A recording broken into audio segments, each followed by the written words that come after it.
Yes, good evening everyone. Good evening ma'am. Good evening. पढ़ के आए सब लोग, गुड रिवाइज इवनिंग करके मैम। आए? Good yes evening. Ma'am. Yes ma'am. Let people come.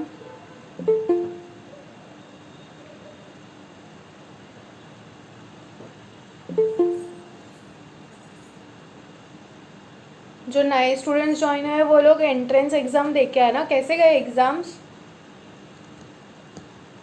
बढ़िया। अच्छे गए? Yes ma'am. Yes ma'am.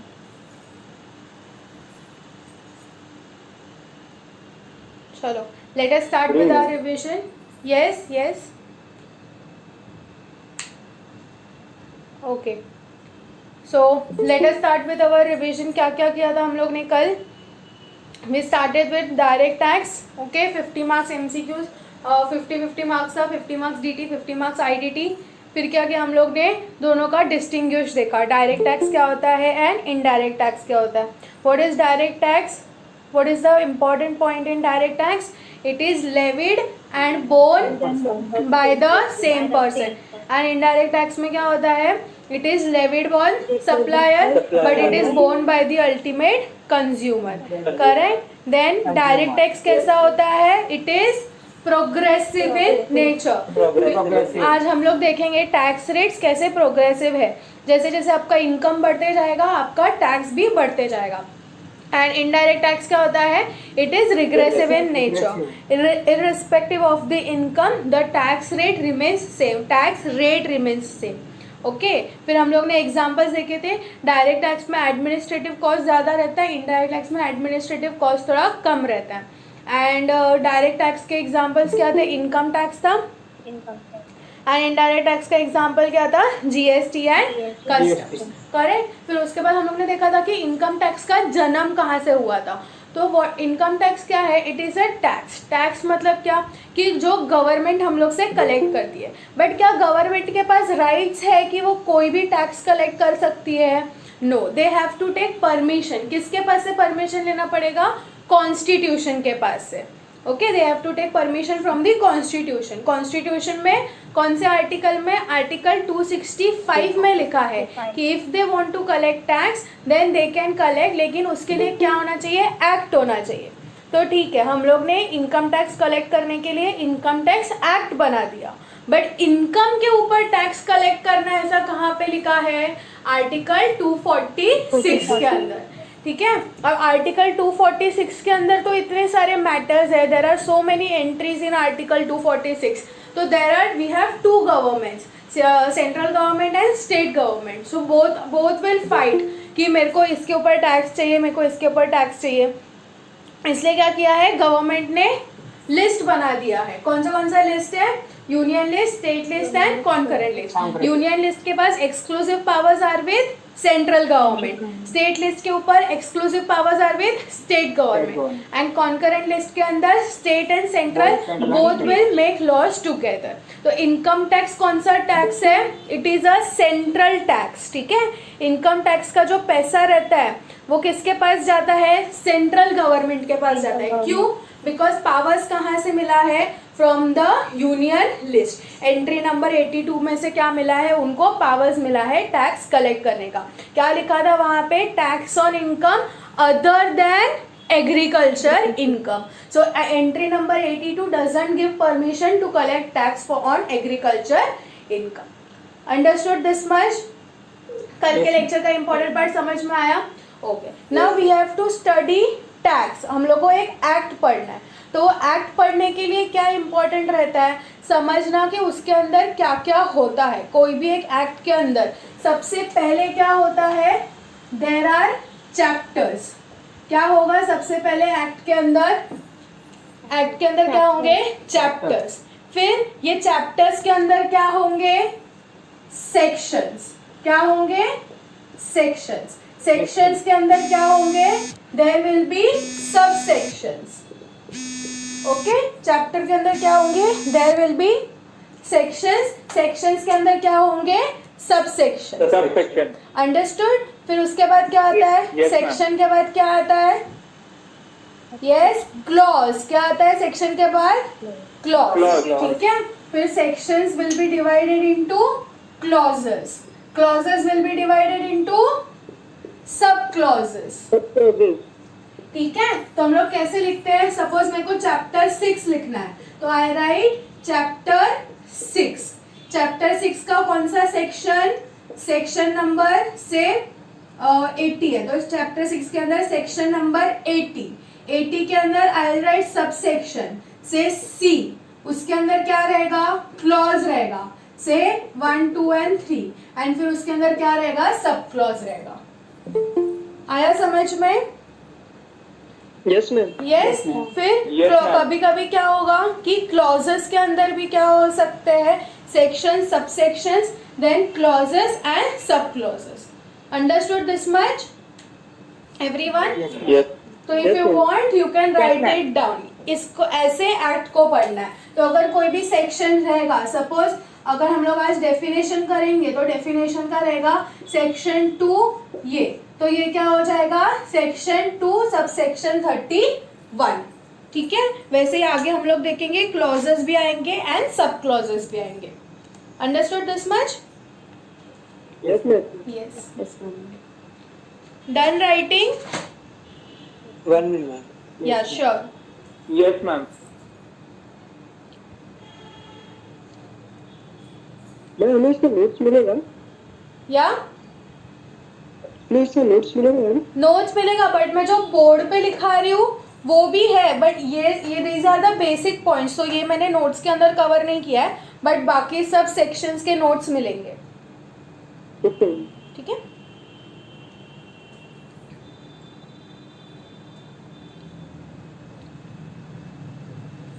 जो ओल्ड स्टूडेंट्स हैं आई थिंक उनको पता है, हेल्पफुल था क्या? Yes, Yes, ma'am. श्रद्धा मैम आपने देखा क्या? वॉज इट हेल्पफुल जो हम लोग ने मतलब? मैम अभी तो एग्जाम दिए हैं, अभी मैं पुराना बैकअप, अभी यहीं का ही बैकलॉग मेरा बहुत सारा है अभी, अच्छा, इसी ग्रुप का ना बहुत सारा बैकलॉग है अभी, तो मैं उसी को कंप्लीट कर रही हूँ अभी। ओके, और फिर उसके बाद एंड डायट देख लूंगी एक बार। मैं थोड़ा सा मेरा बचा था बस लास्ट का क्वेश्चन, बाकी तो मैंने शायद ये अटेंड तो किया था पर रिवाइज नहीं कर हाँ पाई। हाँ हाँ। तरुण आपने किया क्या? Bhavyashree, Shruti, Sudarshana was also there, Ruby was also there. Was it helpful? Notes देखा, नोटबुक में से नोट्स, मतलब ये कंसेप्ट करेक्ट है ना, या फिर तुम लोग को और कुछ चेंजेस चाहिए? मैम वैसे मैंने स्टार्टिंग में देखा था तो it was very satisfactory. It was satisfactory. तो हम लोग वही मेथड में डायरेक्ट टेक्स्ट फॉलो करते हैं, बिकॉज लाइव नोट्स कैसे, मतलब बोर्ड पे मैं चार्ट्स वगैरह बना के देती हूँ, तो अगर तुम लोग ने देखा रहेगा जो लोग जिनका इनडायरेक्ट टैक्स हुआ है, तो हम लोग ने time of supply, place of supply के चार्ट्स किए थे नोटबुक में, so I hope it was helpful. Yes, हो गया इतना? जो लोग ने पढ़ा रहेगा उनको पता रहेगा, जो लोग ने नहीं पढ़ा है उनको कुछ नहीं पता रहेगा। मतलब जिनके एग्जाम्स थे ठीक है, बट जिनके एग्जाम्स नहीं थे लेकिन फिर भी नहीं पढ़ा है तो फिर कुछ नहीं। Yes, done writing? Yes, ma'am. Yes, ma'am. Okay, so now we start with the charging section. ठीक है, अभी हम स्टार्ट करते हैं चार्जिंग सेक्शन। हर एक्ट का क्या होता है? एक चार्जिंग सेक्शन होता है जिसमें क्या रहता है, there is a scope define. Scope मतलब क्या कि इस एक्ट के अंदर कौन से चीजों पे टैक्स लगेगा वो कहाँ पे लिखा रहता है, उसके चार्जिंग सेक्शन के अंदर। So we start with charging section. अपना कौन सा एक्ट है? Income tax act 1961। कौन सा एक्ट है? Income tax act 1961। It is applicable to whole of India, applicable to whole of India. ठीक है, अब हम लोग देखते हैं इसका चार्जिंग सेक्शन। तो इनकम टैक्स एक्ट का चार्जिंग सेक्शन है section number 4, charging section 4। Okay, अब क्या दिया है चार्जिंग सेक्शन के अंदर? बोला है tax is levied on total income. Tax is levied on total income of the previous year of the previous year, okay, of every person, of every person. Taxes levied on the total income of the previous year of every person. इसका मतलब क्या? Tax किसके ऊपर लगेगा? Total income के ऊपर लगेगा. Total income मतलब क्या? यहाँ पे सिर्फ बिजनेस इनकम या ऐसा नहीं बोला है. क्या बोला है? What have they mention? They have mention total income. Total income means the income which I am earning from my business. If I am doing somewhere job. अभी समझो तुम लोग CS बन गए, ठीक है? क्या हो गए? अज्यूम तुम लोग CS बन गए. CS बनने के बाद तुम लोग ने क्या किया? आप लोग मेरे से कोचिंग भी कर रहे हो, मतलब आपका एक बिजनेस भी है. फॉर एग्जांपल आप लोग जॉब पे जा रहे हो, ओके? आपने क्या किया? एक कंपनी के अंदर, फॉर एग्जांपल Big 4 के अंदर आपका जॉब लग गया. सो वहाँ पे आप क्या हो गए? एम्प्लॉई हो गए. एम्प्लॉई हो गए तो वहाँ पे क्या मिलेगा आपको? सैलरी. तो वो आपका क्या हो जाएगा? Income from salary. Say your package is around 12 lakhs per annum, ठीक है? तो इतना पैसा का तो क्या करोगे? तो क्या किया? From that amount you have invested into your business also. कोई एक दुकान डाल दी, ठीक है? या फिर समझो किसी चीज की डोमिनोज वगैरह की फ्रेंचाइजी ले ली. So that is your business. उससे जो इनकम आएगा वो क्या हो जाएगा? आपका income from business. Now obviously you will be earning so much money, तो आप क्या करोगे? You will purchase a house. आपने रियल एस्टेट में इन्वेस्टमेंट कर दिया. You are having a house property. उसको आपने रेंट पे दे दिया, ठीक है? तो उससे आपका क्या आएगा? Income from house property. So you are doing a job, you are earning salary, that is your income from salary. You have done investment into your business, from that what you are earning, you are income from business. उसके बाद income from house property भी हो गया. उसके बाद आपको मिलता है जो आपका शेयर्स वगैरह, शेयर्स में इन्वेस्ट करोगे, शेयर्स बेचोगे, उससे क्या आएगा आपको? Capital gain. शेयर्स सेल करोगे, शेयर्स म्यूचुअल फंड्स परचेस करोगे, गोल्ड परचेस करोगे, वो सेल करोगे, उससे क्या आ जाएगा? कैपिटल गेन आ जाएगा. एंड उसके बाद इतना ऑफिस में काम करके थक हार के घर पे आओगे, एंड अगर जुआ खेलोगे या फिर स्मार्ट हो एकदम, KBC के अंदर गए, KBC में से जो इनकम आया वो क्या हो जाएगा? Income from other sources. Gambling करोगे, वो सब क्या हो जाएगा? Income from other sources. Understood? तो ये सब income. Yes Mudit. Ma'am, I was asking, like you have written like income tax act 1961 applicable to whole of India, but it also not applicable in Jammu Kashmir, or it will be applicable in Jammu Kashmir as well. It is applicable in Jammu Kashmir as well. It is applicable to whole of India. Okay, that's why we have written it is applicable to whole of India and not. अगर सिर्फ जम्मू कश्मीर नहीं रहता था तो हम लिखते थे accept Jammu and Kashmir. ये क्यों लिखा है? बिकॉज अभी तो वो article 370. Ma'am can you share the notes you told to write? What notes? Yes, who was there? Janvi. Ma'am, that you told that you have completed writing a joint late now, so I was not able to write that. Yesterday's note you are talking about? No, before also you told now you have completed that writing. हाँ. That I was not able to write. इसके पहले का जो था वो? हाँ, वो. अच्छा, वो क्लॉजेस वाला. Yes. या वो आप किसी से शेयर कर लेना आज के लिए. इसके बाद मैं पूछूंगी तभी आप बोलना. अगर नहीं हुआ लिख के तो आप बोलो मेरे को नहीं हुआ लिख के. I will wait. Yes, actually I joined late now, so I was not able to write. Okay. ठीक है. तो क्या बोल रहे थे हम लोग?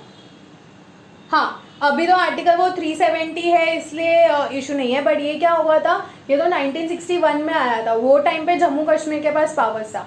एंड इसके अलावा ये क्यों लिखते हैं होल ऑफ इंडिया?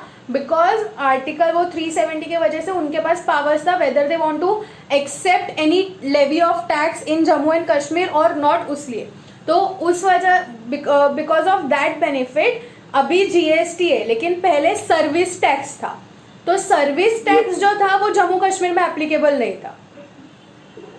ठीक है, बट इनकम टैक्स एप्लीकेबल है। तो जो सर्विस टैक्स था वहां पे हम लिखते थे एक्सेप्ट जम्मू एंड कश्मीर। और भी तुम लोग के जो कंपनी नॉर्मल लॉज है, इकोनॉमिक लॉ हो गया, कुछ लेबर Yes, लॉज ma'am. हो गए, पोगा भी I guess payment of bonus act या ग्रेचुइटी एक्ट में से कोई तो भी एक है जो जम्मू कश्मीर में एप्लीकेबल नहीं होता है, ठीक है। Yes, ma'am. ओके, सो क्या आते हैं हम लोग, टोटल इनकम। तो टोटल इनकम में यहाँ पे here they have not mention only business income, क्या लिखा है यहाँ पे, it is total income. So my income from salary, house property, business और profession, there is any capital gain, मैंने कोई गोल्ड बेचा उससे मेरे को कैपिटल गेन आया, कोई हाउस प्रॉपर्टी बेचा, शेयर्स म्यूचुअल फंड्स बेचा उससे कैपिटल गेन आया, या फिर इनकम फ्रॉम अदर सोर्सेज, मुझे कोई गिफ्ट मिला, यू आर एन एम्प्लॉय, अगर इवन इन केस अगर आपकी गर्लफ्रेंड ने आपको गिफ्ट दिया तो in that case it will also be taxable.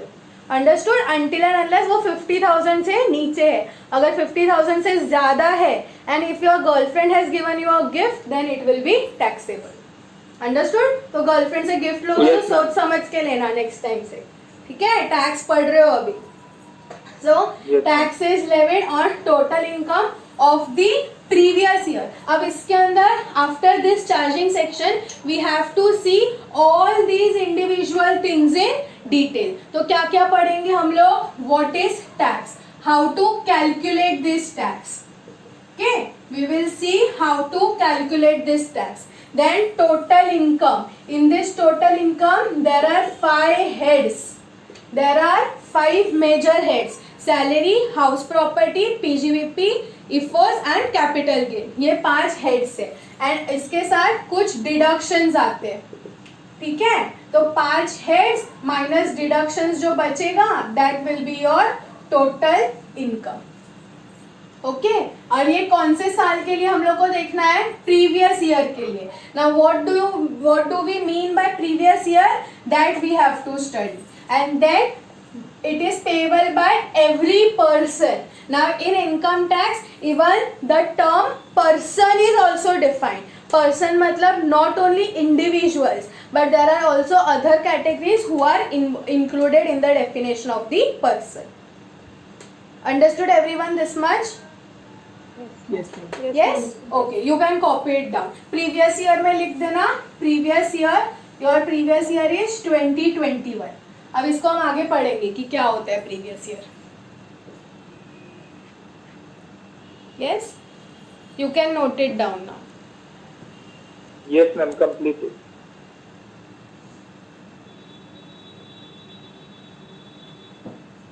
Done everyone? Yes, ma'am. No, ma'am. या right right.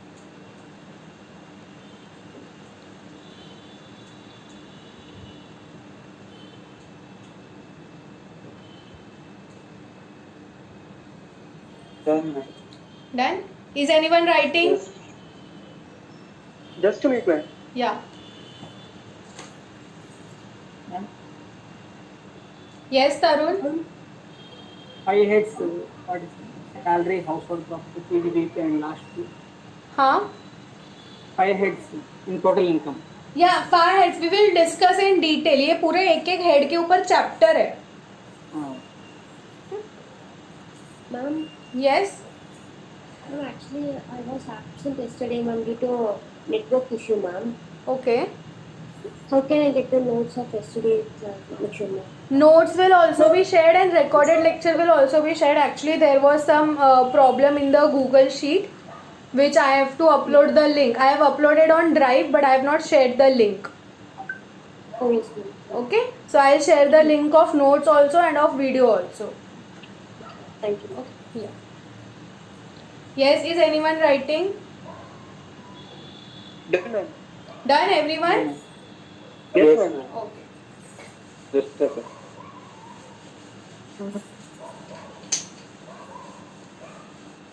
Now we move on to the definitions. अभी हम लोग एक एक चीज डिटेल में पढ़ेंगे, ठीक है। तो सबसे पहले जो हम लोग पढ़ने वाले हैं वो है पर्सन का definition, okay. So person is defined under section 2 subsection 31। कहाँ पे डिफाइन किया गया है person, under section 2 subsection 31।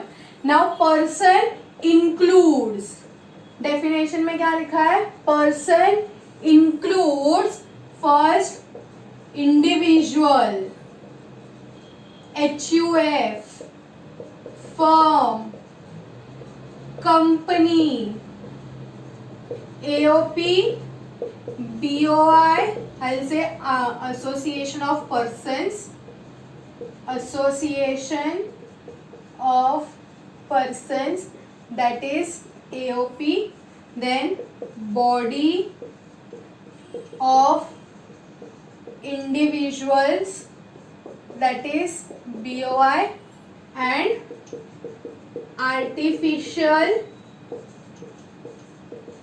juridical person, that is AJP.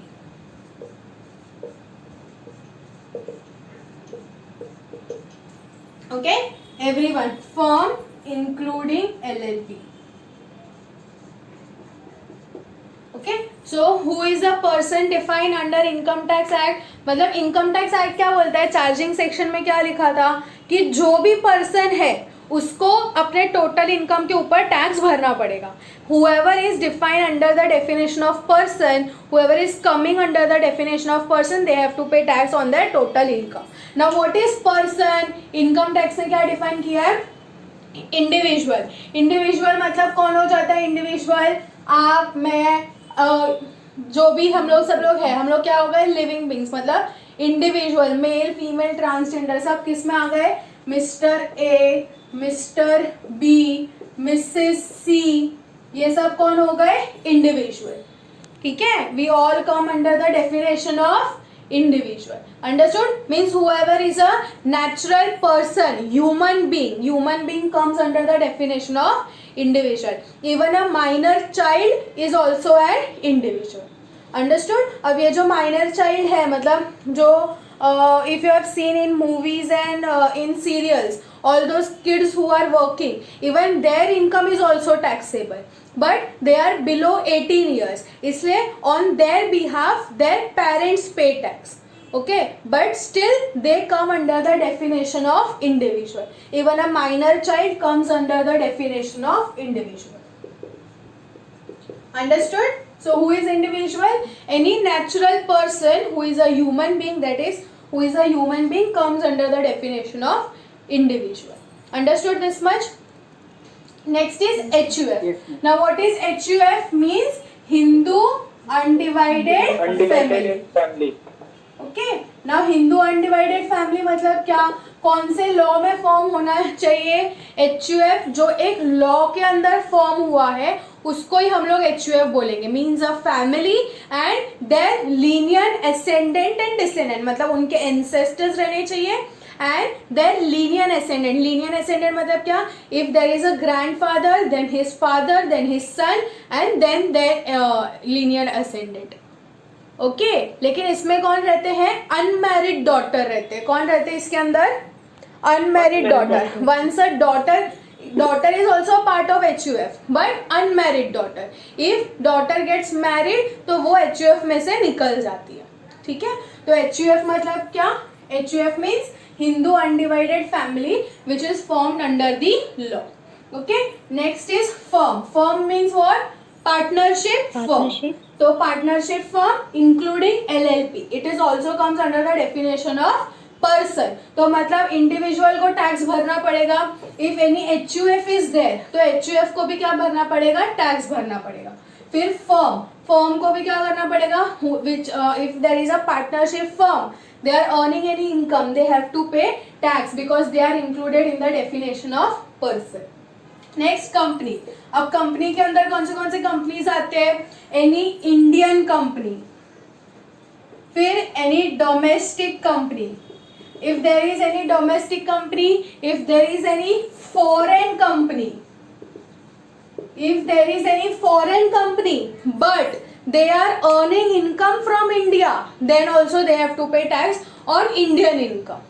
भले foreign company and Indian company में क्या डिफरेंस रहता है? Indian company is registered under companies act and foreign company is registered under foreign law. तो even though foreign companies registered under foreign law, but if they are doing business in India, if they are earning any income from India, they have to pay tax in India. Understood? Next. Yes, ma'am. Yes, any doubt? Yes, no, ma'am. Sure, anyone? Okay. Next. Firm हम लोग ने देख लिया. Company. Next is association of persons and body of individuals. अब देखो ये क्या होता है, इसका मतलब क्या? Association of persons means what? Where group of persons come together. ठीक है. नाउ ग्रुप ऑफ पर्सन्स, क्या लिखा है यहाँ पे? वर्ड क्या यूज किया है? Persons. And in case of body of individuals क्या लिखा है यहाँ पे? इंडिविजुअल्स. दोनों के अंदर ग्रुप रहता है, यहाँ पे भी ग्रुप रहेगा, यहाँ पे भी ग्रुप रहेगा. For example there was mister A. Mister A का ना बहुत सारा प्रॉपर्टी था, मतलब बंगलोज वगैरह ये सब बहुत कुछ था. बट क्या हो गया ना, there was a death of mister A. Mister A मर गया.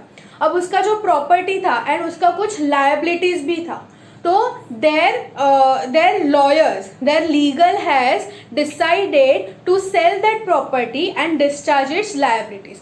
तो उसमें क्या हुआ? There were 2 to 3 lawyers who came together for what purpose? To sell the property of Mr. A and to pay off their liabilities. So there was an objective. Now जैसे ही वो property बिक जाएगा, जैसे ही liabilities discharge हो जाएगा, these legal hires, these 3 lawyers, they will go to their work.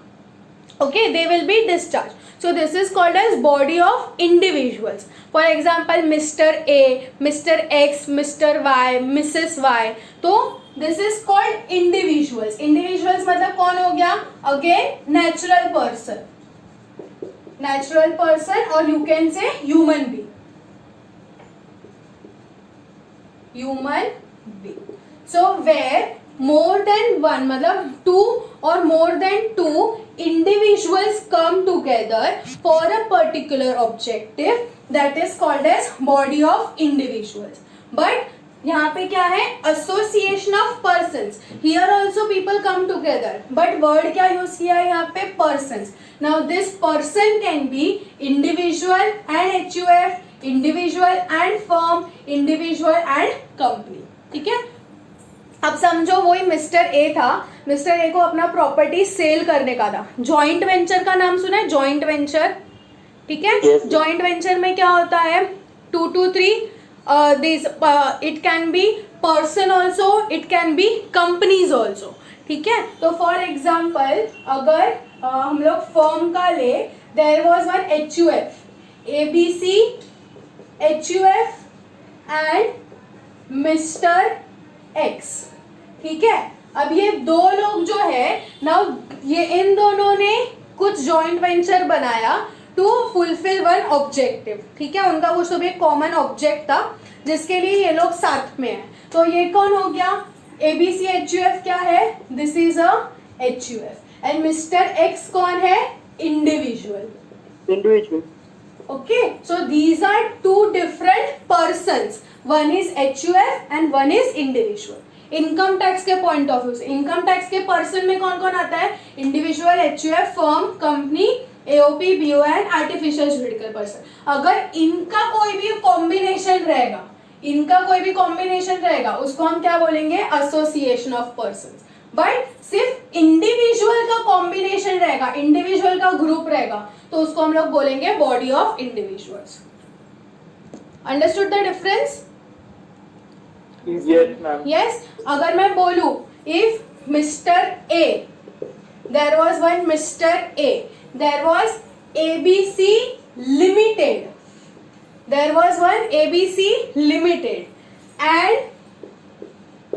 PQ and Company. इन तीनों क्या, ये तीनों क्या हुए? एक जॉइंट वेंचर के अंदर आ गए ये तीनों. तो मिस्टर ए कौन है? Who is mister A? Individual. Mister A is individual. ABC limited, ABC limited क्या है? Limited. ABC limited, ABC limited, limited is a company. जहाँ पे भी पीछे लिमिटेड रहेगा वो क्या बन जाएगा? Company. And PQ and company, तो PQ एंड कंपनी ये क्या है? Partnership firm. ओके, तो एक जॉइंट वेंचर के अंदर कितने मेंबर्स है? 3. कौन कौन?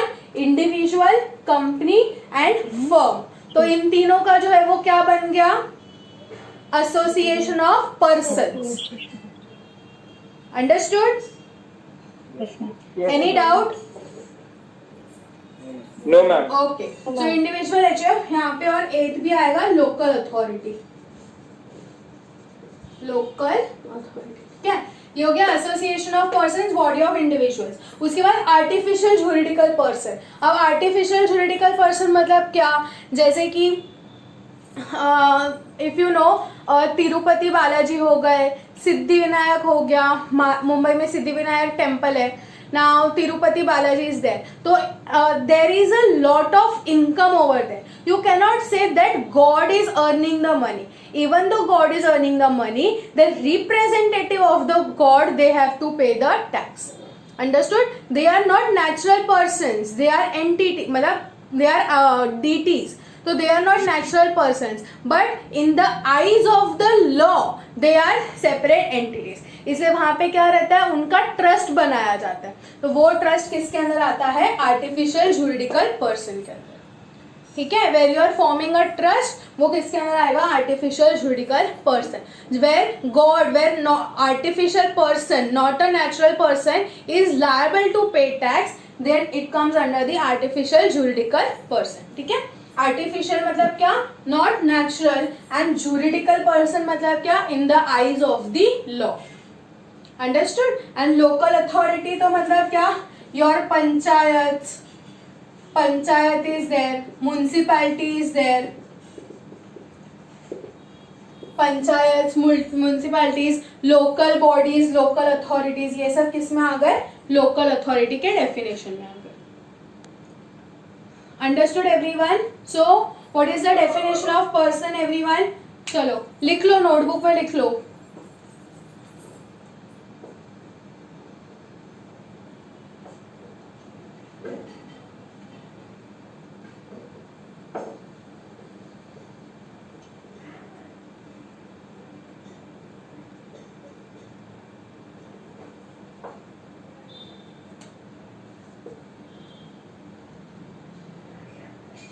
Tell me when you are done writing, okay? ऐसे ही बैठे मत रहना. Done, ma'am. Yes, is anyone writing? Done, ma'am.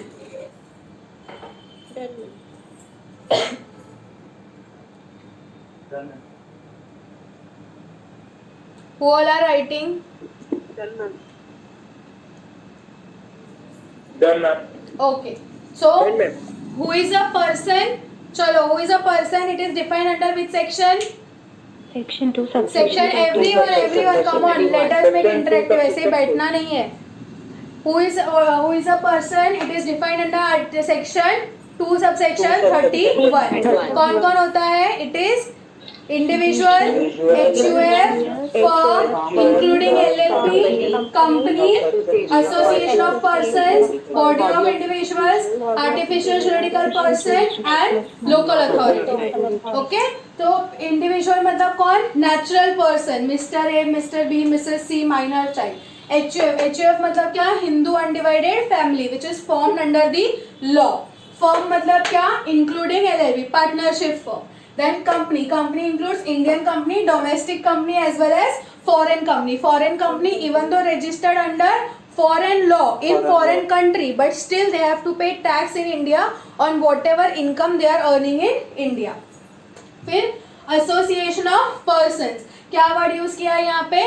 persons. Persons could be individual, HUF, firm, company, anyone. ठीक है, पर्सन कोई भी हो सकता है. तो जब पर्सन्स का ग्रुप बनता है उसको हम बोलते हैं एसोसिएशन ऑफ पर्सन्स. जब इंडिविजुअल्स का ग्रुप बनता है उसको हम बोलते हैं body of individuals. Understood? Next, artificial juridical person who are not natural person but they are separate entities under the law. And local authority. Local authority means panchayats and municipalities. Okay? Doubt any? No, ma'am. Done writing? Yeah. Shall I rub the board? Yes, Yes. ma'am.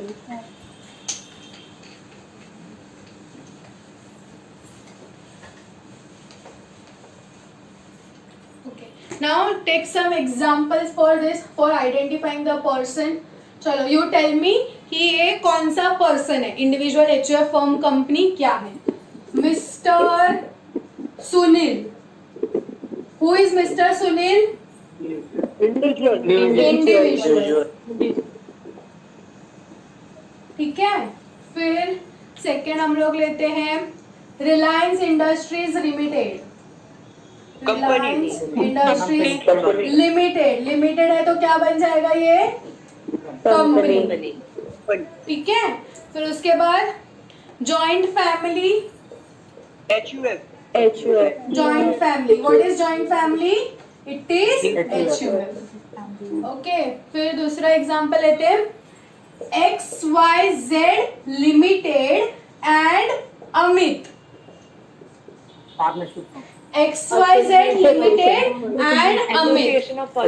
Very good. XYZ limited. Limited क्या है? Company. और अमित कौन है? Individual. तो ये क्या बन जाएगा? Association of person. ठीक है. Next fifth A and B legal has of C. Body of Very good, very good. A and B legal has of C. क्या बन जाएंगे ये? Body of individuals. Next, Mr. Jethalal. Who is Mr. Jethalal? Individual. Okay. Next, Municipal Corporation of Pune. Municipal Corporation of Pune. क्या है ये? Municipal Corporation of Pune? Local Authority. Local Authority. ठीक है. Next, Pune University.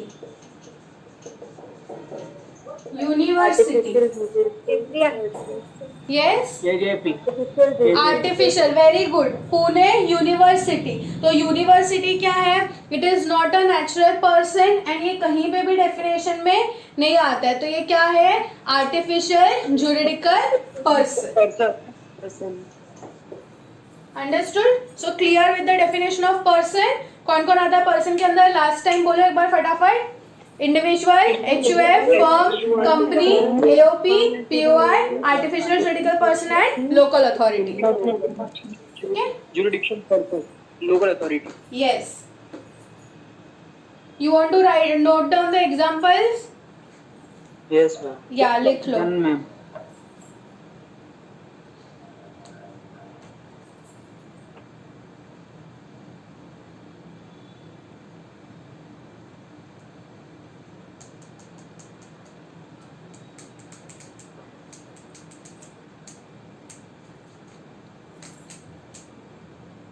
Is anyone writing? Yes, ma'am. Yes, ma'am. Okay.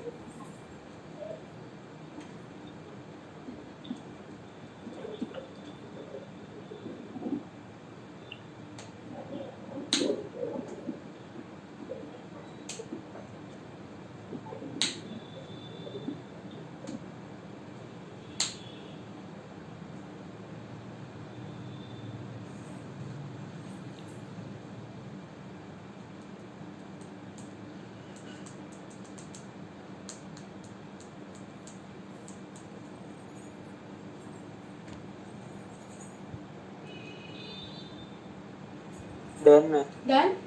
Anyone writing? Just a minute, ma'am. Yeah.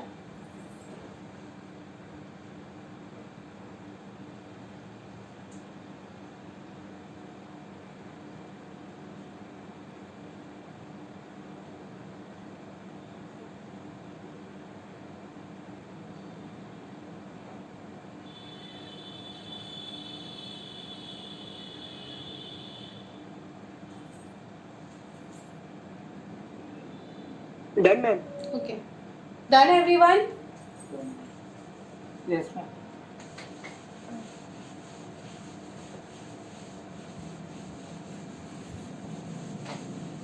Okay. Next is the definition of assessee. Assessee. C, ASSESSEE. Okay, under section 2, subsection 7. Okay, now who is a assessee? So assessee means any person who is liable to pay tax. Any person who is liable to pay tax other than or any other sum under Income Tax Act, or any other sum under Income Tax Act 1961. ठीक है, तो assessee मतलब कौन? जैसे हम लोग इसके अंदर इनकम टैक्स के अंदर जब भी हम लोग आगे प्रोविजंस पढ़ेंगे, तुम लोग कुछ भी पढ़ोगे तो you will always here the term assessee. Assessee मतलब कौन? whoever is the person who is liable to pay tax, that person is called as assessee. Understood? मतलब वो इंडिविजुअल भी हो सकता है या फिर उसका कोई लीगल हायर्स भी हो सकता है. Okay, any representative. अभी जैसे कि ट्रस्ट हो गया, तो जो ट्रस्ट है तो the trust itself can not file its return. उसके लिए कौन रहता है? ट्रस्टीज होते हैं. Trustees file those return, so they are the representatives. तो वो कौन हो जाएंगे? डीम्ड असेसीज हो जाएंगे.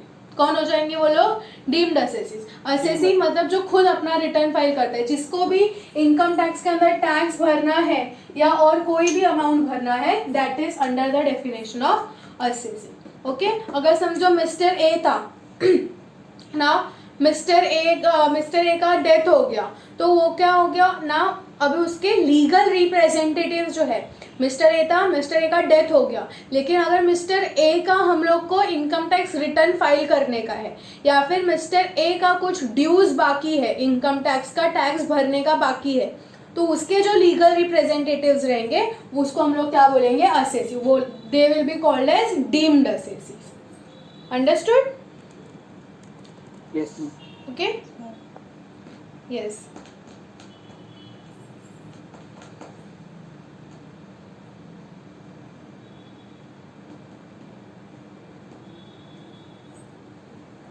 Next is assessee in default.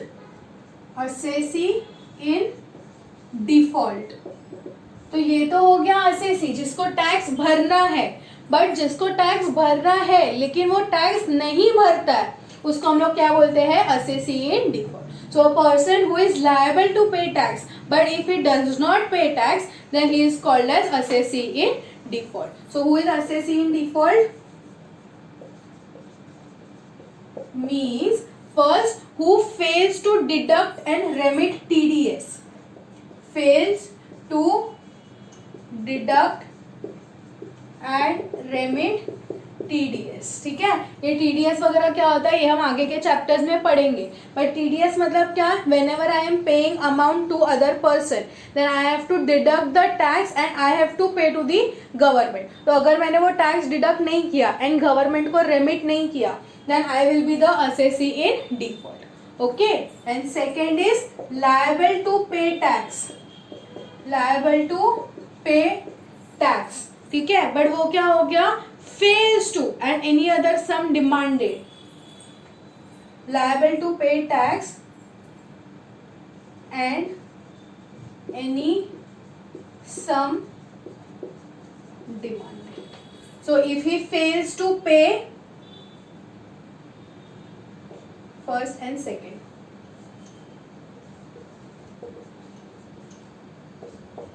fails to deduct and remit TDS or fails to pay, who was liable to pay tax and any sum demanded.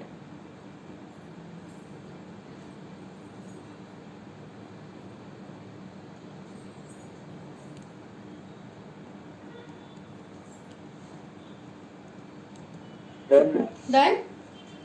Yes. Yes. Everyone done? Yes, ma'am. Is anyone writing? Ma'am, 2 minutes. Yeah, yeah.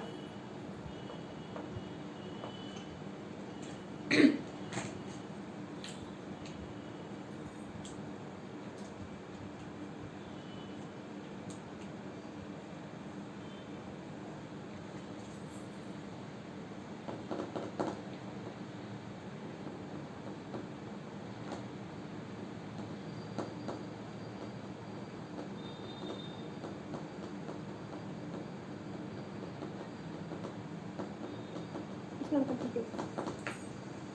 Done? Yes, ma'am. Yes, ma'am. Next is हम लोग ने क्या देखा, charging section क्या था, tax on total income in previous year by a person. ठीक है, चार चीजों को सर्कल किया था हम लोग ने, टैक्स को सर्कल किया था, फिर टोटल इनकम को सर्कल किया था, प्रीवियस ईयर को सर्कल किया था एंड पर्सन को सर्कल किया था. तो पर्सन हम लोग ने देख लिया डेफिनेशन क्या होता है, पर्सन के अंदर कौन कौन आते हैं. फिर उसके बाद हम लोग ने assessee and assessee in default भी देख लिया. अब सबसे आते हैं हम लोग टर्म प्रीवियस ईयर के ऊपर. ठीक है, तो प्रीवियस ईयर को समझने के पहले we need to understand the assessment year. Okay, what is assessment year? So assessment year is given under definition section 2 subsection 4. What is assessment year? अब assessment year क्या होता है, what do you mean by assessment year here? कि जो previous year होता है, जिस साल में इनकम असेस होती है, असेस मतलब क्या, कैलकुलेट होती है, उस साल को हम लोग क्या बोलेंगे, assessment year. Okay, so it is a year means year in which income is charged to tax. Income is charged to tax. Assessment year means year in which income is charged to tax and in which income tax is payable. And income tax is payable. It is a period of 12 months. It is a period of 12 months starting from 1st April. ठीक है, assessment year 1st April, you can say 1st April every year. ये क्यों जरूरी है, because हर साल जब budget आता है तो उसके अंदर टैक्स रेट्स आते हैं कि कौन से असेसमेंट ईयर के लिए कौन सा टैक्स रेट्स एप्लीकेबल है. ओके, तो एवरी ईयर अगर हम लोग समझो 2000 से 2010 का अगर हम लोग को टैक्स कंप्यूट करना है, so we have to take the tax rates of year 2010. So for that we have to see assessment year 2010 के लिए कौन सा टैक्स रेट्स एप्लीकेबल था, वो टाइम पे कौन सा टैक्स रेट्स था. सिमिलरली अब तुम लोग के लिए कौन सा ईयर रहेगा. सी, जब मैंने चार्जिंग सेक्शन लिखाया था वहां पे मैंने प्रीवियस ईयर क्या लिखा था, what was the previous year return, 2021. तो प्रीवियस ईयर के बाद जो रहता है दैट इज असेसमेंट ईयर. दोनों का मतलब सेम ही होता है. अभी हम लोग कौन से ईयर के अंदर है, which is the current year going on, 21-22, right, 21-22. So 21-22 is the assessment year. Assessment year मतलब क्या, इस साल के अंदर क्या होगा, इनकम असेस होगा. असेस मतलब क्या, कैलकुलेट होगा एंड इनकम टैक्स पे होगा. कौन से साल के अंदर, assessment year 21-22, that is April, 1st April 21 से लेके 31st March 22 तक. ठीक है, तो ये वाला जो साल है ये असेसमेंट ईयर है, मतलब इस साल के अंदर इनकम कैलकुलेट होगा. बट कौन से साल का इनकम कैलकुलेट होगा, तो प्रीवियस ईयर का. तो previous year 2021. Understood. So this is the assessment year.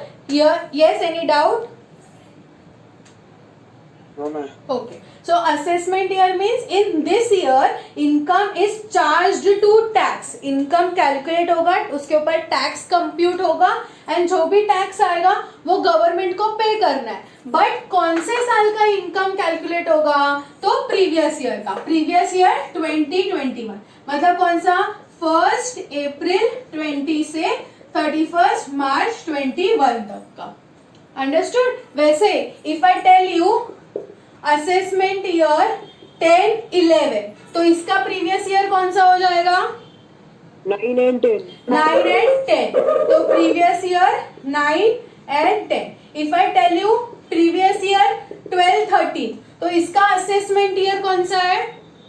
11 and 11, 11 नहीं, असेसमेंट ईयर मतलब आगे वाला साल. तो assessment year 13-14. 13-14. Yes, ma'am. Understood. If it is previous year 13-14 तो 13-14 प्रीवियस ईयर का असेसमेंट ईयर कौन सा रहेगा? Assessment year 14. इसका मतलब क्या कि तुम प्रीवियस ईयर में जो भी इनकम कमाते हो, जो भी इनकम अर्न करते हो, the income which you earn in previous year, on this income you will pay tax in assessment year. और इस असेसमेंट ईयर, अब ये जो 1421 है इसे लेके 22 तक, तो 21-22 के अंदर जो इनकम मैं अर्न करूंगी उसके ऊपर टैक्स कभी पे करूंगी? Next assessment year, that is assessment year 22-23. Okay, अब असेसमेंट ईयर 22-23 के लिए ये क्या बन जाएगा? 21-22 क्या बन जाएगा? प्रीवियस ईयर बन जाएगा. अंडरस्टूड? क्योंकि इस हिसाब से टैक्स रेट्स एप्लीकेबल होते हैं. अब तुम लोग के दिसंबर अटेम्प्ट के लिए, for your December attempt your assessment year 21-22 is applicable. That means tax rates which are applicable for assessment year 21-22 that is applicable, which is previous year 2021. जब नेक्स्ट अटेम्प्ट में जाओगे, भगवान ना करे, होप सो क्लियर हो जाओ, इसलिए याद रखना. सी टैक्स हमेशा सोचना कि टैक्स के अंदर बहुत अमेंडमेंट्स आते हैं. So make sure you get 60 marks in tax so that दूसरी बार पेपर ही ना देना पड़े. नहीं तो अभी दिसंबर का अटेम्प्ट जाएगा तो जून का अटेम्प्ट आएगा. जून के अटेम्प्ट के अंदर असेसमेंट ईयर चेंज हो जाएगा. Assessment year will be 22-23 and previous year will be 21-22. ठीक है, जिसमें अमेंडमेंट्स मतलब क्या? चेंजेस आ जाएंगे. जो अभी बजट आया था February 1st 2021 को, जो बजट आया था उसमें जो भी चेंजेस थे वो सब पढ़ने पड़ेंगे. ठीक है, तो हम लोग जो भी पोर्शन पढ़ने वाले हैं वो हम लोग कौन से साल के लिए पढ़ने वाले हैं? फॉर असेसमेंट ईयर 21 and 22 के लिए. Okay, so all our tax rates, TDS का रेट्स, डिडक्शन का लिमिट्स, वो सब कौन से साल के लिए एप्लीकेबल है? Assessment year 21-22, previous year 2020. Understood? Even if you are purchasing any book, any reference book और एनीथिंग एल्स, तो अभी दिसंबर के लिए applicable is 21-22. Make sure when you purchase any book you have to check that whether it is for 21-22, नहीं तो फिर पुराना डेटा आएगा. ठीक है, जिसमें टैक्स रेट्स अलग थे. Understood everyone? Pre assessment year. Yes, ma'am. Yes. अब वैसे ही असेसमेंट ईयर है, ये हो गया असेसिंग डिफॉल्ट लिख के सबका. Yes, ma'am.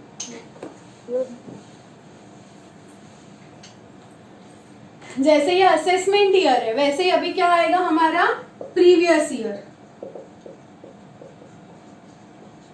What is previous year? तो previous year is defined under section number 3. Previous year is defined under section 3. तो previous year मतलब क्या? Previous year means year in which income is earned.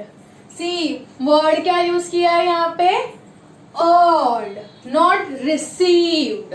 There is a difference between earned and received. समझ में आया? earned मतलब क्या? Generate हुआ. तुमको रिसीव हुआ या नहीं हुआ उससे इनकम टैक्स को मतलब नहीं है. अगर आपने इनकम अर्न किया then you are liable to pay tax. For example मेरा हाउस प्रॉपर्टी है, वहाँ पे मेरा टेनेंट है, टेनेंट को मैंने घर रेंट पे दिया है, फॉर 12 मंथ्स से 10,000 रुपीज फॉर 12 मंथ्स, तो कितना हो गया 1,20,000 हो गया. Now out of that 1,20,000 if I receive only say 60,000 and 60,000 if I don't receive, मतलब उसका कुछ तो भी फाइनेंशियल प्रॉब्लम हो गया रहेगा या कुछ, then also I have to pay tax on 1,20,000. Understood this much? Yes. So word क्या यूज किया है यहाँ पे? Income is earn not received. Even if you are receiving income in another year, मतलब आज अर्न किया, एग्जाम्पल आप लोग का जॉब था, सैलरी था. अब सैलरी जो रहता है कैसे मिलता है?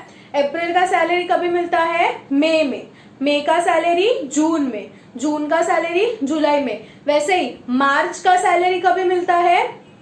नेक्स्ट अप्रैल में. ठीक है, लेकिन जो इनकम टैक्स रहेगा वो अप्रैल से लेके मार्च तक ही कैलकुलेट होगा. मतलब जो मार्च 31 मार्च जो मंथ रहेगा, तो मार्च मंथ के सैलरी, मार्च मंथ में you have earned your salary but you are receiving in next financial year.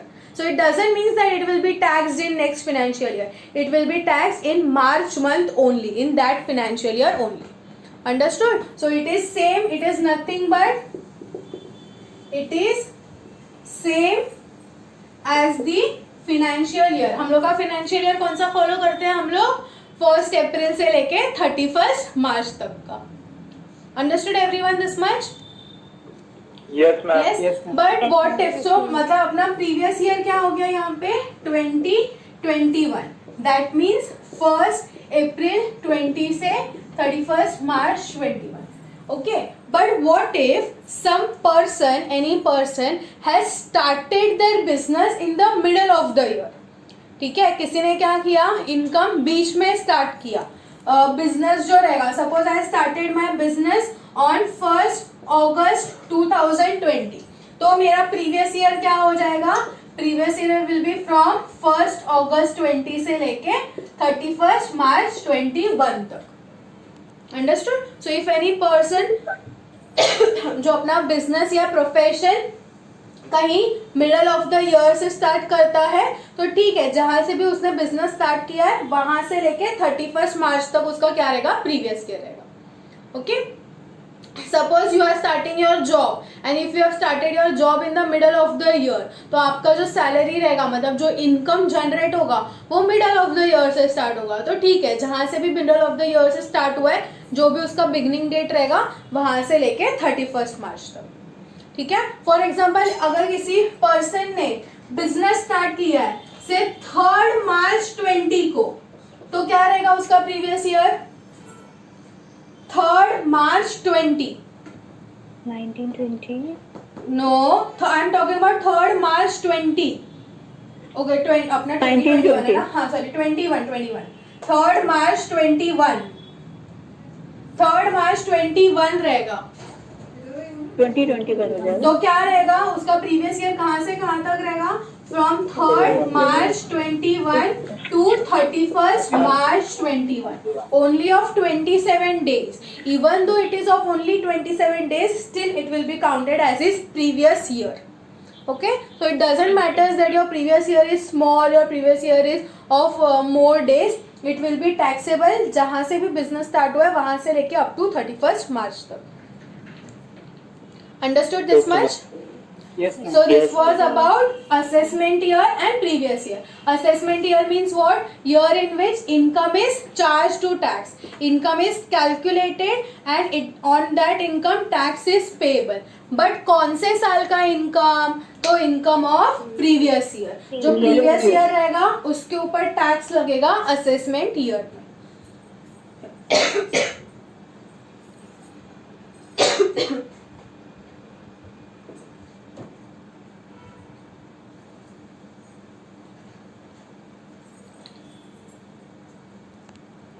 Done writing? Yes, ma'am.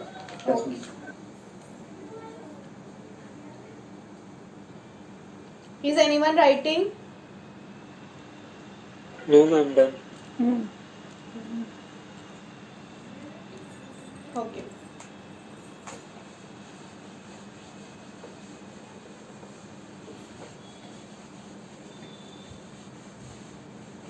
Okay, so what was the charging section, everyone? Tax on total income of previous year paid by the person. So we have seen the definition of person, we have seen the definition of previous year. अभी हम लोग देखते हैं tax कि कौन से basis पे हम लोग को टैक्स पे करना है. ठीक है. So for that there are tax rates. Now this is very important. Tax rates for previous year 2021 and assessment year 21-22. ठीक है. कौन से साल के लिए एप्लीकेबल है ये? Previous year 2021, assessment year 21-22. तो अब जो पर्सन्स है, हर पर्सन के लिए क्या है, टैक्स रेट अलग है. ठीक है. तो आज हम लोग देखते हैं कि इंडिविजुअल के लिए टैक्स रेट क्या है.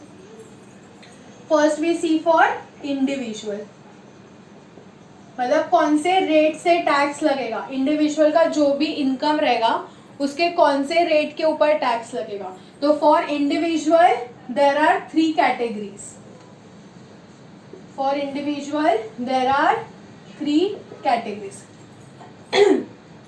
Okay, first is individual resident we are talking about. Okay, resident individual in income tax, individual or all the persons, they are categorized into resident, are but not, that is resident but not ordinary resident, and non resident. ये कैसे ढूंढते हैं ये हम लोग next chapter में करेंगे. But if it is a resident उसका एज कितना रहेगा एंड सो. ठीक है.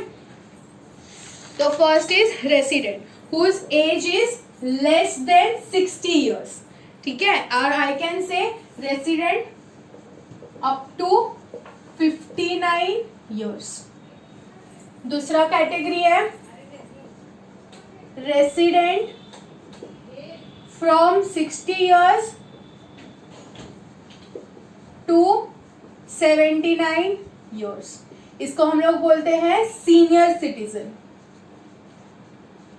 Senior citizen. एंड जो दूसरा वाला है वो है resident 80 years and above.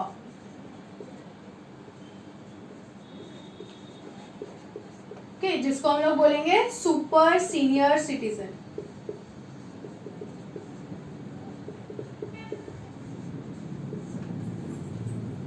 Okay, so these are called as slab rates. ये क्या दिया है इनकम टैक्स के अंदर? स्लैब रेट्स दिए. So resident up to 59 years, resident 60 years to 79 years, जिसको हम लोग बोलेंगे senior citizen, and resident 80 years and above. अब जो 59 years का है उसके लिए क्या है टैक्स रेट? क्या है उसका? Gross total income up to, जो भी उसका टोटल इनकम है. टोटल इनकम मतलब क्या? वो जो हम लोग ने देखा था ना 5 heads माइनस डिडक्शंस, ये करने के बाद जो आता है इसको हम लोग बोलते हैं total income, net total income. तो उसका जो नेट टोटल इनकम है, if it is up to ₹2,50,000, तो no need of paying tax. ठीक है. If income is up to ₹2,50,000, no need of paying tax. If it is 2,50,000 to 5 lakhs, तो कितना है? 5%. पहले 10 था. ठीक है, पहले 10 था, अभी कितना है? 5%. फिर 5 lakhs. From when that changed, ma'am? Yeah. Yes. From 10 to 5%, when it have changed, ma'am? Yeah, it has changed 2 साल से. From 2 assessment years. Professional consultancy and all, we will be paid. Sorry. The professional percentage will be 10% only, no, ma'am? हाँ, that is for TDS percentage. Okay. The 10%. This is on income tax. Okay. Yeah, this is the income tax. The tax on professional fees you are talking, that is TDS percentage. That is now, for example, I am a professional. ठीक है. Now, when Rahul sir is paying me professional fees because I am giving you teaching, so this is a professional business. So when Rahul sir will give me fees, so there is a criteria, there is this limit, 30,000 का limit है. तो अगर 30,000 से ज्यादा जब Rahul sir मुझे देंगे तो वो 10% कट करेंगे. Okay, that is TDS. But this we are talking about कि सब टीडीएस वगैरह सब एडजस्ट होने के बाद जो इनकम बचेगा, ये जो 5 हेड्स है उसमें से डिडक्शन माइनस करने के बाद जो टोटल इनकम रहता है उसके ऊपर का है. तो up to 2,50,000 nil, 2,50,000 to 5 lakhs 5%, 5 to 10 lakhs 20%. 20%. ठीक है. And if it is more than 10 lakhs then it is 30%. Okay, this is slab rate. हम लोग इसके ऊपर टैक्स कैसे कैलकुलेट करेंगे अभी देखेंगे. स्लैब रेट मतलब क्या, अगर समझो my income is 12 lakh rupees, ठीक है, कितना है 12 लाख, तो out of 12 lakh up to 2,50,000 तक क्या हो जाएगा. ऐसा नहीं है कि 12 lakhs है so 12 lakhs is more than 10 lakhs, तो पूरे 12 lakhs के ऊपर 30%. No, we have to calculate slab wise. Slab wise मतलब क्या, this is 12 lakhs, so up to 2,50,000 इसमें से क्या हो जाएगा नहीं, मतलब आउट ऑफ 12 lakhs 2,50,000 वेंट. उसके बाद कितना बचेगा 2,50,000 टू 5 lakhs, इसके ऊपर कितना आ जाएगा 5%. ठीक है, 12 लाख में से कितना गया 5 लाख गया और कितना बचा 7 lakhs. नाउ 7 lakhs भी यहाँ पे आ जाएगा. सो 5 lakhs टू 10 lakhs कितना बचे, कितना लगेगा 20%. कितना गया 10 लाख गया. अब 10 लाख से कितना ज्यादा है 2 lakhs. ठीक है, तो जो रेस्ट ऑफ 2 lakhs है उसके ऊपर 30%. Understood. This is called as slab rate. ऐसा नहीं कि 12 lakhs is more than 10 lakhs तो 30%. No, that is wrong. You have to calculate slab rate wise. Ma'am, can you explain it again? I did not. या we will do the example on this. ठीक है, पहले ये rates लिख लो फिर हम example करते हैं.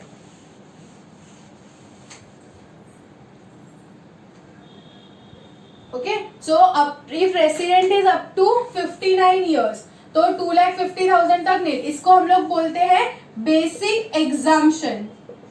क्या बोलते हैं इसको, बेसिक एग्जाम्पशन लिमिट.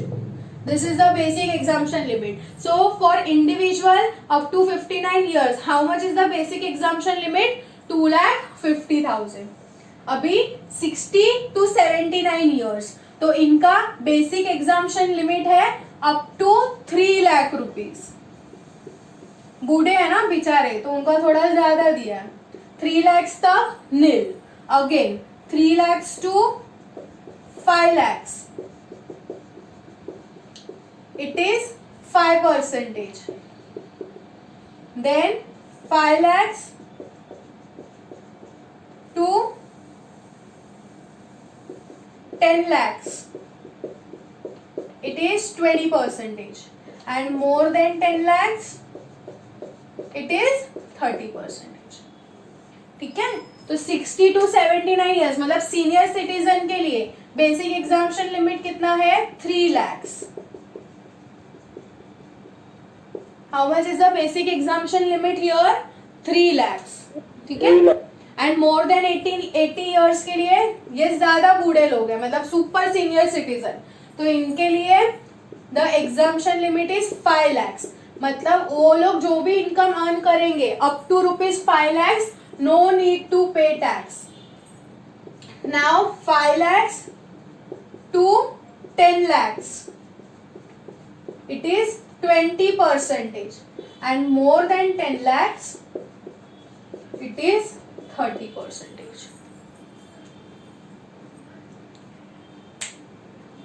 ठीक है, so for individual resident up to 59 years individual is categorized into 3 categories.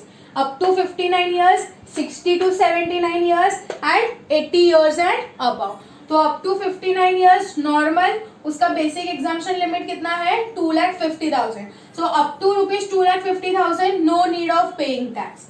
अगर 2,50,000 to 5 lakhs है then 5%.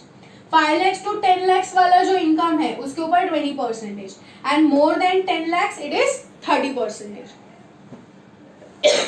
Okay. Next is senior citizen. For senior citizen, basic exemption limit is 3 lakhs. 3 to 5, 5. 5 to 10, 20. Above 10 is 30. And जो super senior citizen है उनको तो कहाँ तक दिया है? 5 lakhs तक नील दिया है. ठीक है, 5 lakhs तक no need of paying tax. So 5 lakhs is the basic exemption limit. Then 5 to 10, 20 and above 10 is 30. Okay? Write it down. Yes, ma'am. Done, ma'am. Yeah.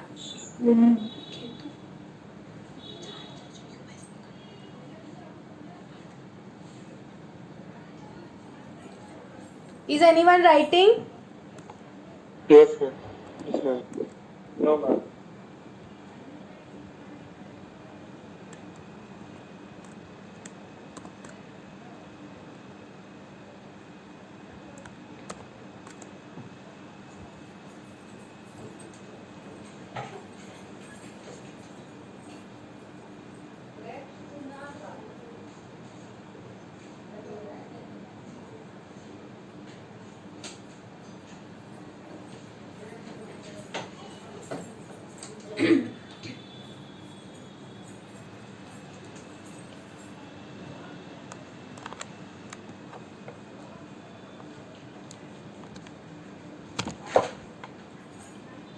Done writing?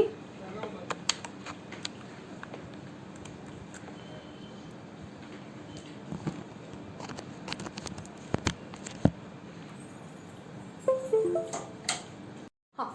So कितना रहेगा? 2,50,000. So 2,50,000 तक. Okay. Detail, Nil. rate and tax. तो इसके लिए तो क्या आ जाएगा? नील आ जाएगा. तो Nil. 2,50,000 तो यहाँ पे चला गया. 3,30,000 में से 2,50,000 तो यहाँ पे चला गया. अब उसके बाद कौन सा स्लैब है मेरा? 2,50,000 से 3 lakh. 5 lakhs. Right. But we will take 3,30,000. But उसका इनकम तो कितने तक है? सिर्फ 3,30,000 तक. So instead of 5 lakhs I will take 3,30,000. तो कितना आता है? 3,30,000 माइनस 2,50,000. 120. 80,000. 80,000. 80,000. लेकिन ये स्लैब का रेट कितना है? 2,50,000 से 5 का रेट कितना था? 5%. 5%. ठीक है. तो 80,000 पे 5% कैलकुलेट करोगे तो कितना आएगा? 4,000. 40,000. 4,000. 4,000. Sorry. Yes, ma'am. Okay. Understood? Comfortable? ठीक है. और एक एग्जांपल देखते. Yes, any doubt? No, ma'am. No, ma'am. Sure? करे एग्जांपल्स और? Yes, Yes, ma'am. ma'am. Yes, ma'am. Okay.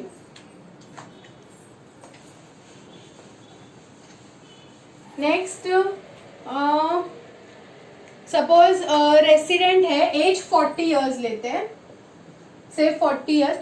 तुम लोग को ये लिखना है जो हम लोग ने सॉल्व किया था. अभी यहाँ इसके बाद से कॉपी करना नोटबुक में. ठीक है. Say age 40 years and total income I will say only 2,60,000. Only 2,60,000. ठीक है. मैम एक बार ये खुद करके देखते हैं.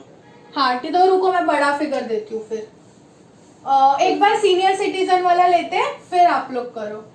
ठीक है. सपोज एज इज 60 to 79 है ना. से 65 years. ओके. एंड से total income is rupees 14 lakhs. ठीक है. 65 years एंड टोटल इनकम कितना है? 14 lakhs. तो 65 years है तो बेसिक एग्जाम्पशन लिमिट कितना है?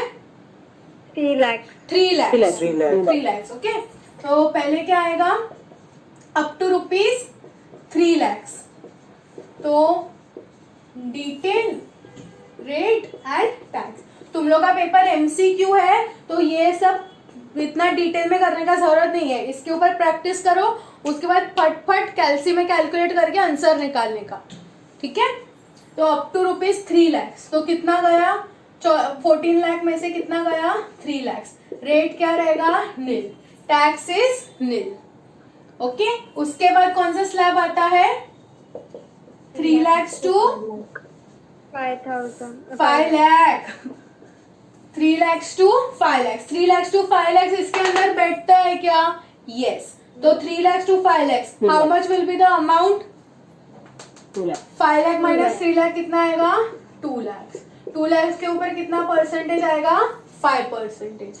राइट. उसके बाद कौन सा स्लैब है?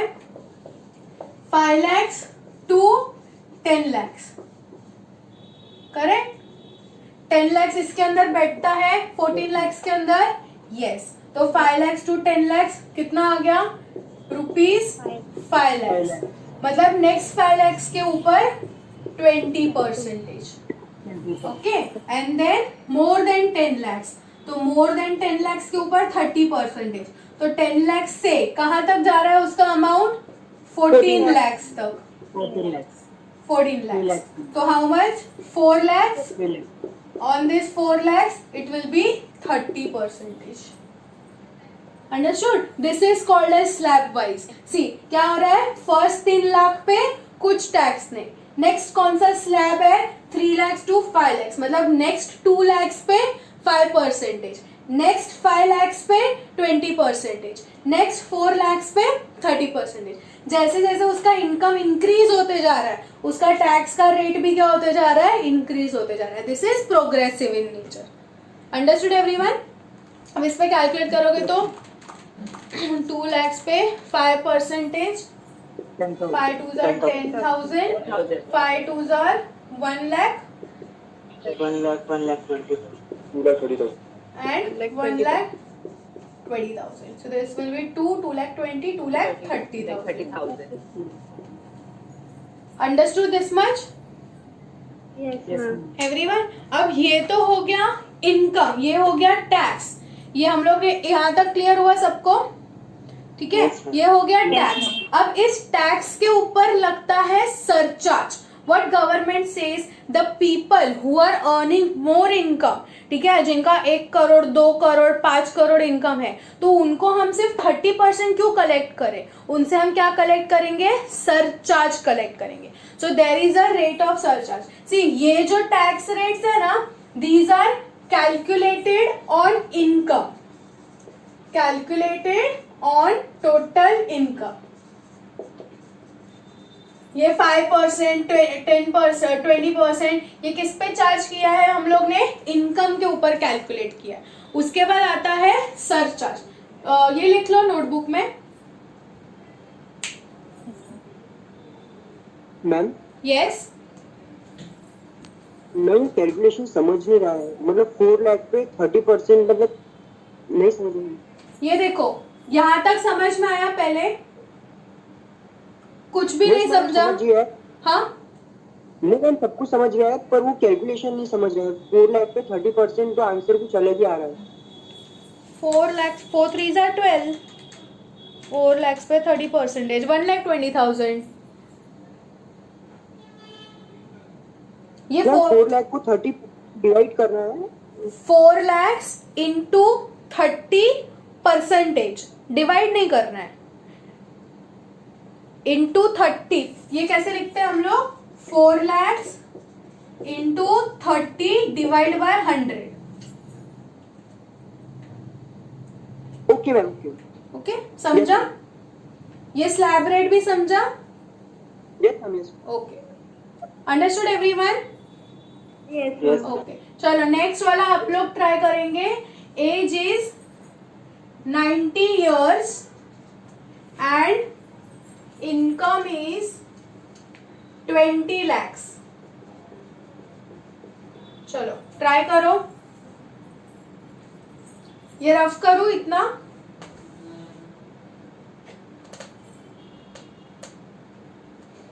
As is 90 years and income is 20 lakhs.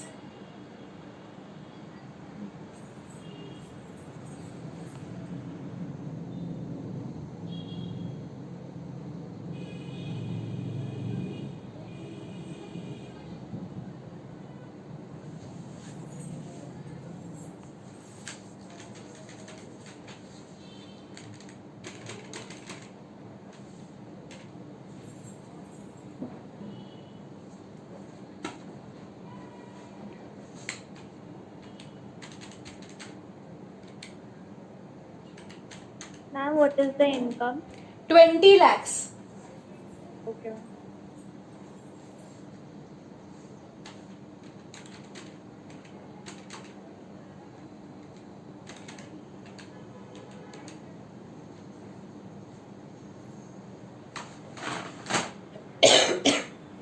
Done, ma'am.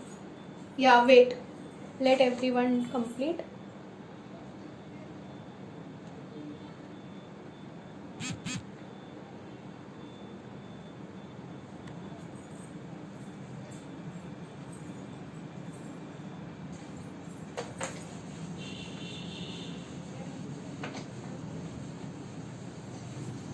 Done, ma'am. Done, ma'am. Done, everyone? Okay. Bhavyashri, Ruby, Yes, ma'am. Shiva, Chirag, Janvi, Sakshi got the answer? Yes. Yes, ma'am. Okay. Yes, ma'am. So, कितना था?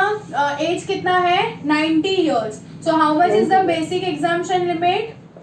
5 lakhs. 5 5 lakhs. lakhs. Up to 5 lakhs तक, मतलब 5 लाख निकल गया इसमें से, तो 5 lakhs तक कितना आएगा?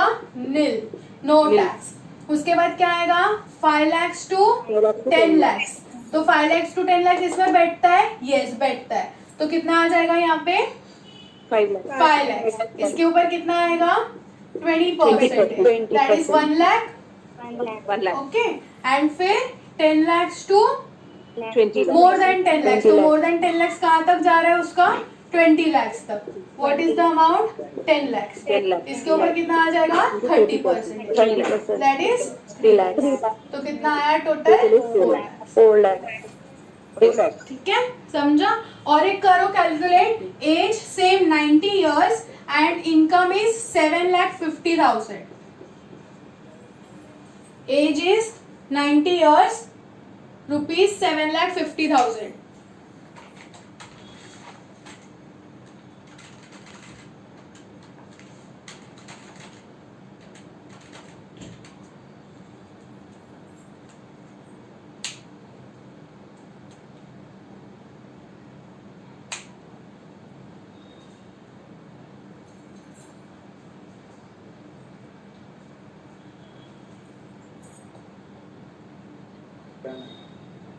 Done? Okay.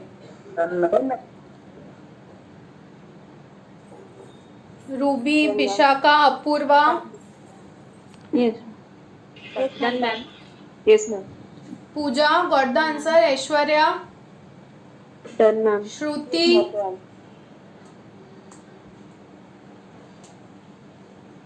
Mila, Shruti, what is the answer?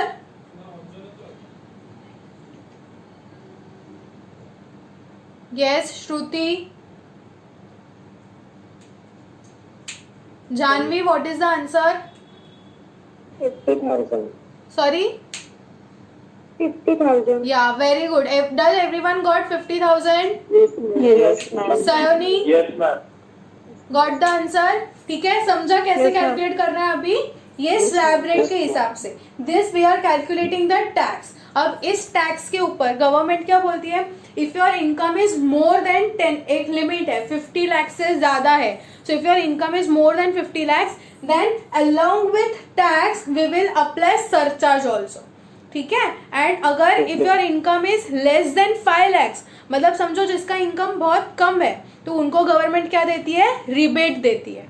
ठीक है. So if your income is more, the government will charge surcharge apart from this tax. ये टैक्स तो लगेगा ही लगेगा. इस टैक्स में से या तो सरचार्ज, इसके ऊपर या तो सरचार्ज लगेगा या तो रिबेट लगेगा. ठीक है. I will give you some questions for homework. Tomorrow we will discuss this surcharge and rebate.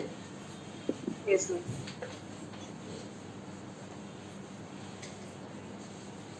Okay. Take down the homework for calculation. Say suppose mister, अगर एक शॉर्टकट टेक्निक भी बताती हूँ. ठीक है. कैसे कैलकुलेट करने का? देखो, if your amount is more से 25 lakhs. ठीक है.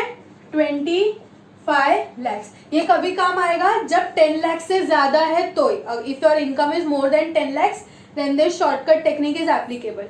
जो लेस देन 59 ईयर्स है, मतलब ये वाला जो है लेस देन 59 ईयर्स, यहाँ पे up to ₹10 lakhs total tax कितना होता है? 2,50,000 पे 5%, फिर 5 lakhs पे 20%, कितना होता है? 1,12,500. ओके, फिर ये जो 60 to 79 ईयर्स वाला है, इसमें आता है 2 लाख पे 5% एंड 5 लाख पे 20%. तो यहाँ पे आता है 1,10,000. एंड ये जो 80 ईयर्स एंड अबव है, तो इसके लिए कितना आएगा? 1 lakh. See now what is the shortcut technique here? अगर समझो तुम्हारा जो भी इनकम है वो कितना है? 25 लाख से ज्यादा है. So in all the three categories, if your income is more than 10 lakhs, तो कितना लगता है? 30%, 30%. ठीक है. तो for example if for this 25 lakhs, if say age is say 29 years, age कितना है? अगर समझो 29 ईयर्स है, तो मैं कैसे कैलकुलेट करूंगी? ये 25 lakhs है, 25 lakhs में से I will reduce this 10 lakhs, क्योंकि 10 lakhs से तो जितना भी ऊपर रहेगा उसके ऊपर 30% ही लगने वाला है. तो 25 lakhs में से 10 lakhs हम लोग माइनस कर देंगे. ओके, तो कितना बचेगा? 15 lakhs. 15 lakhs. Now on this 15 lakhs you will calculate 30%. Okay, so 15 lakhs के ऊपर 30%, that comes to 4,50,000. एंड उसके अंदर ये वाला अमाउंट हम लोग ऐड कर देंगे 1,12,500. That is 5,62,500. Okay, this is the shortcut method. If you don't remember these three amounts, then you can follow the slab rate. But if you can remember this amount, and this is applicable only when your income is more than 10 lakhs. If your income is more than 10 lakhs, this is the shortcut technique. ये जो भी income है उसमें से 10 lakhs minus कर दो, because up to ₹10 lakhs the tax is 1,12,500, the tax here is 1,10,000 and the tax here is 1 lakh. Okay, तो ये इनकम में से 10 लाख के ऊपर जितना भी रहेगा उसके ऊपर 30% कैलकुलेट करो, एंड ये वाला अमाउंट याद रहेगा तो उसके अंदर ऐड कर दो. Otherwise you can follow the traditional slab rate, that is also not an issue.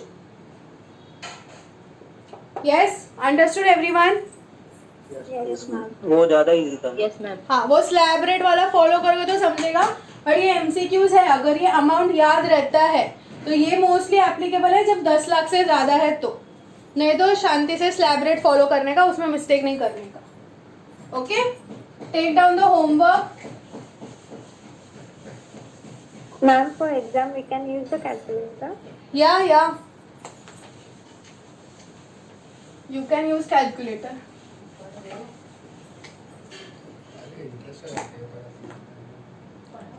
ठीक है, होमवर्क ले लो. से हम लोग एक ही लेते हैं, मिस्टर जेठालाल.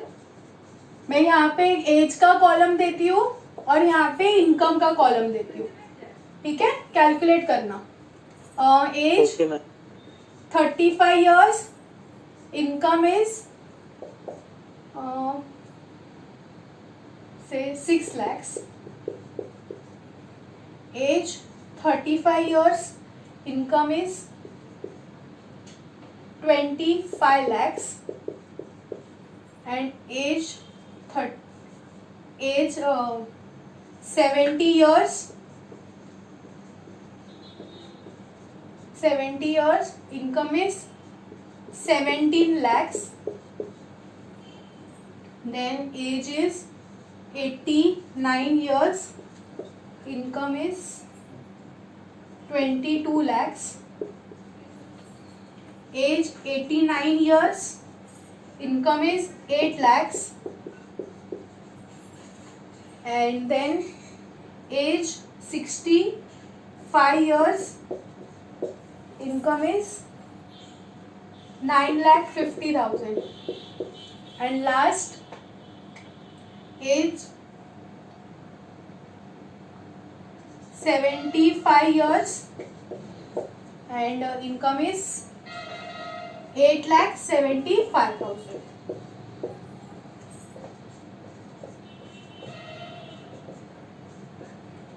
Seven questions.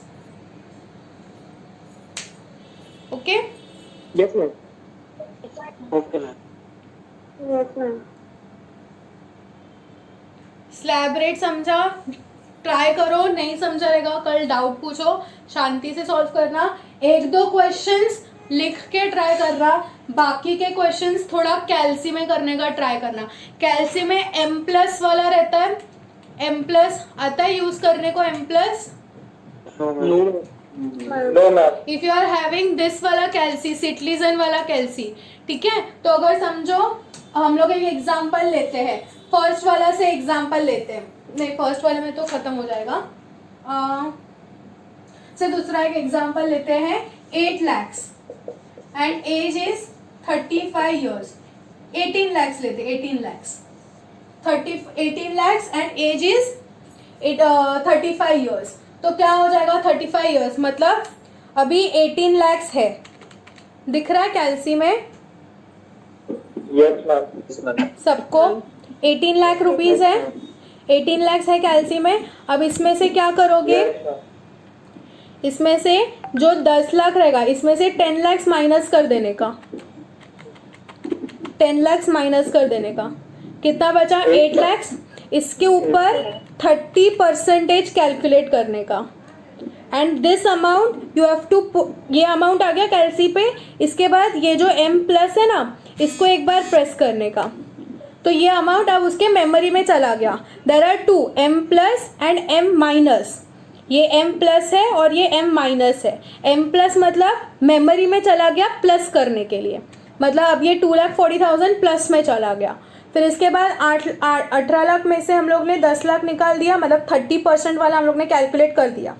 उसके बाद 2,50,000 के ऊपर 5% करेंगे, वो M प्लस में डालेंगे.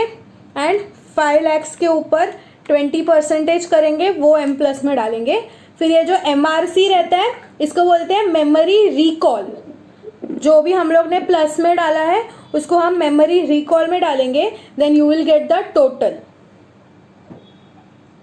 Okay, ma'am. Okay, ma'am. Okay, मतलब इंस्टेड ऑफ ये बार बार प्लस करने से जगह याद रखने से अच्छा है ये. कल मैं वापस बताऊंगी एक बार, ठीक है. वैसे ही अगर माइनस करना है, suppose for example see this is 1, I want to do 1 + 2 + 3. तो इंस्टेड ऑफ डूइंग 1 + 2 + 3 मैं क्या करूँगी, 1 memory plus 2 memory plus 3 memory plus. I will do memory recall, I will get the answer. Okay.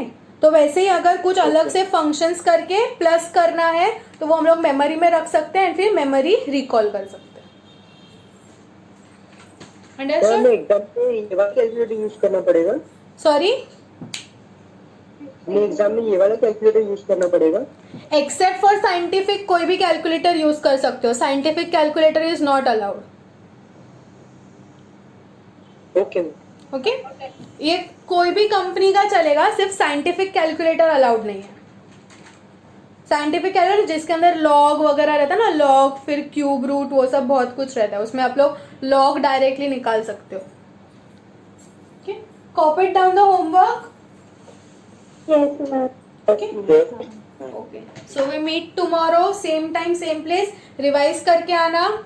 आज तो हम लोग ने कौन से कंसेप्ट किए, पर्सन का किया, assessment year, previous year, assessee and assessee in default and charging section, and tax कैसे कैलकुलेट करना है. Okay, any doubts, any Yes, doubt ma'am. For Thank you, today's ma'am. Session? No, ma'am. Sure. No, ma'am. Okay, Yes, ma'am. Yes, ma'am. Thank you, ma'am. Thank you, bye, good night. Thank you, ma'am. Good night. Good night. Good night, ma'am.